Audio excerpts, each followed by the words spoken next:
क्या आप उन लोगों में से हैं जो चाहते हैं कि मेरा फेस ऐसे हो जाए, यानी कि जो सैग है वो लिफ्ट हो जाए?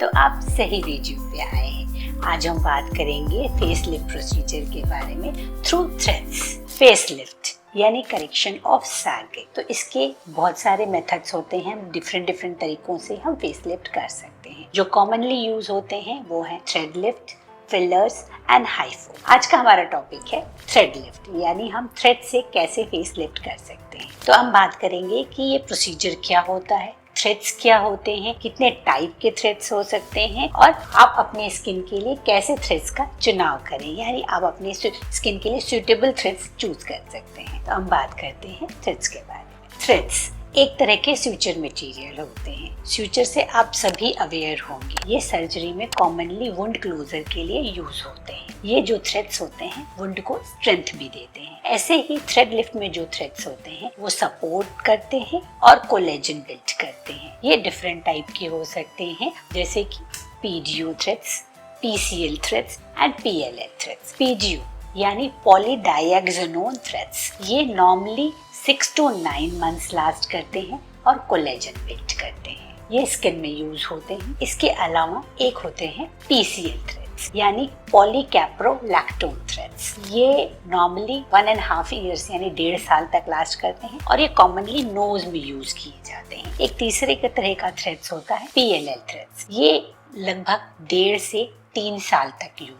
ये टाइप 1 और टाइप 3 दोनों कोलेजन को स्टिमुलेट करते हैं, जबकि पीडीओ थ्रेड्स सिर्फ टाइप 1 कोलेजन को स्टिमुलेट करते हैं। इनका जो कोलेजन का मात्रा होता है वो काफी अच्छा होता है, जिसकी वजह से ये प्लम्पिंग इफेक्ट और लिफ्ट भी देते हैं। तो ये काफी लॉन्ग लास्टिंग एंड ड्यूरेबल होते हैं। तो ये तो हमने बात की थ्रेड्स के मटेरियल के बारे में। अब हम बात करते हैं कितने टाइप के थ्रेड्स होते हैं। एक होते हैं मोनो थ्रेड्स यानी स्मूथ थ्रेड्स, दूसरे होते हैं स्क्रू यानी ट्विस्टेड थ्रेड्स एंड तीसरा टाइप जो होता है वो कॉग यानी बार्ब थ्रेड्स। ये जो मोनो थ्रेड्स होते हैं वो बिल्कुल ही स्मूथ होते हैं एंड हमें अच्छे रिजल्ट्स के लिए बहुत ही ज्यादा थ्रेड्स डालने पड़ते हैं और कई बार मैश भी बनानी पड़ती है, यानी हमें डिफरेंट डायरेक्शन में थ्रेड्स को डालना पड़ता है। दूसरा जो होता है जो स्क्रू थ्रेड्स होते हैं यानी ट्विस्टेड थ्रेड्स, वो निडल के ऊपर सिंगल थ्रेड्स भी आता है और डबल भी आते हैं। और इनकी क्योंकि स्क्रू है वो स्पाइरल थ्रेड्स दिखाई पड़ते हैं, तो नॉर्मली जितना हमें दिखता है उससे उसकी लेंथ बहुत ही ज्यादा होती है। तो ये वॉल्यूम रेस्टोरेशन में काफी अच्छा हेल्प करते हैं।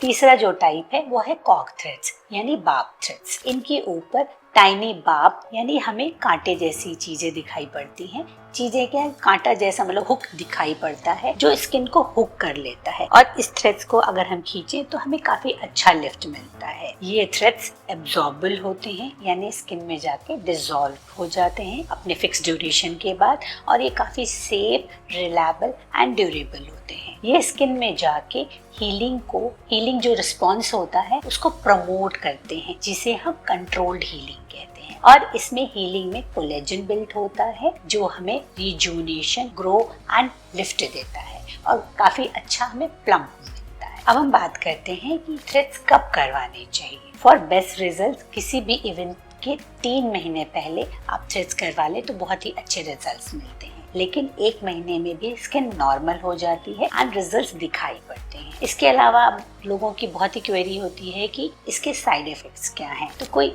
बहुत मेजर प्रॉब्लम नहीं होती है। ड्यूरिंग प्रोसीजर आपको माइल्ड डिस्कम्फर्ट हो सकता है, हल्की ब्रूजिंग हो सकती है और प्रोसीजर के बाद हल्का खिंचाव भी महसूस होता है जो कुछ समय बाद अपने आप चला जाता है। एक लोगों की बहुत ही क्वेरी होती है कि क्या ये बहुत ही पेनफुल प्रोसीजर है। जी बिल्कुल भी नहीं। ये प्रोसीजर लोकल एनेस्थीसिया में होता है, जिसको हम क्रीम फॉर्म में पहले लगा देते हैं। आधे घंटे वेट करने के बाद जो लोग बहुत ही सेंसिटिव होते हैं उनकी स्किन में थोड़ा हम इंजेक्शन के फॉर्म में भी थोड़ा सा इन्फ्यूज कर देते हैं और फिर सिर्फ माइल्ड डिस्कम्फर्ट भी ही फील हो सकता है आपको, और ये रिजल्ट्स इसके बहुत ही अच्छे होते हैं। आपको इमीडिएट लिफ्ट भी दिखाई पड़ता है, स्किन टाइट दिखाई पड़ती है और ये 1 से 1.5 हफ्ते में स्किन बिल्कुल भी नॉर्मल हो जाती है। जो भी थोड़ी रेडनेस है या माइल्ड डिस्कम्फर्ट चली जाती है। इसके पीक रिजल्ट्स 3 मंथ्स पे आते हैं और जो सिंपल या मोनो थ्रेड्स होते हैं और इसके अलावा जो स्क्रू थ्रेड्स होते हैं उसके रिजल्ट्स 6 to 9 मंथ लास्ट करते हैं और जो बार्ब थ्रेड्स होते हैं 1.5 से 2 साल तक लास्ट करते हैं। तो ये काफी अच्छा रिजल्ट होता है और लॉन्ग लास्टिंग होता है। तो इसके कैंडिडेट्स कौन होते हैं? लोग सोचते हैं कि हम करवा सकते हैं कि नहीं करवा सकते। अगर आप सोच रहे हैं कि आपकी स्किन की क्वालिटी बहुत ही अच्छी हो जाए, सैग इम्प्रूव कर जाए, फेस लिफ्ट हो जाए, लेकिन आप सर्जरी के लिए बिल्कुल भी नहीं जाना चाहते, तो ये आपके लिए बहुत ही अच्छा